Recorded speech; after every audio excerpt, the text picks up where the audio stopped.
બોટાદ જિલ્લાના ગઢડાથી અનેક શહેરોને જોડતો મુખ્ય રસ્તો હાલ વિકાસ ઝંકી રહ્યો છે, કેમ કે અનેક વર્ષો થઈ ગયા હોવા છતાં રસ્તાની હાલતમાં કોઈ પણ સુધારો નથી આવ્યો। આ રસ્તા પરથી રોજના હજારો વાહનો પસાર થાય છે, પરંતુ તેમ છતાં તંત્ર દ્વારા કોઈ જ કાર્યવાહી નથી કરવામાં આવતી, જેને કારણે વાહન ચાલકોને ના છૂટકે પોતાનું વાહન ખાડામાં નાખવા માટે મજબૂર બનવું પડે છે।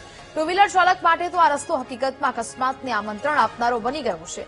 અનેક વખત તંત્રને રજૂઆત કરવા છતાં પણ કોઈ જ નક્કર કાર્યવાહી નથી કરવામાં આવી। ગઢડા માત્ર એક શહેર નહીં, પરંતુ સ્વામિનારાયણ સંપ્રદાયનું મહત્વનું તીર્થધામ પણ છે। શહેરના પ્રવેશદ્વાર સમાન આ મુખ્ય રસ્તાની હાલતથી યાત્રાળુઓ અને સ્થાનિકો બંનેની મુશ્કેલી સહન કરવી પડે છે। ત્યારે આ સમસ્યાનો ક્યારે કાયમી ઉકેલ આવશે તેવો પ્રશ્ન હાલ લોકમુખે ઉઠી રહ્યો છે।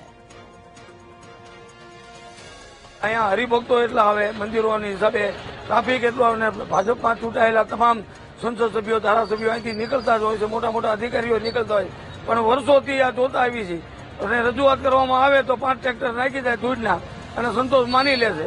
અને નગરપાલિકાવાળાને કહો તો નગરપાલિકા એમ કે આરએનબીમાં આવે, આરએનબી વાળા એમ કે નગરપાલિકામાં, એટલે પ્રજા તો ત્રાઈમામ થઈ જાય છે।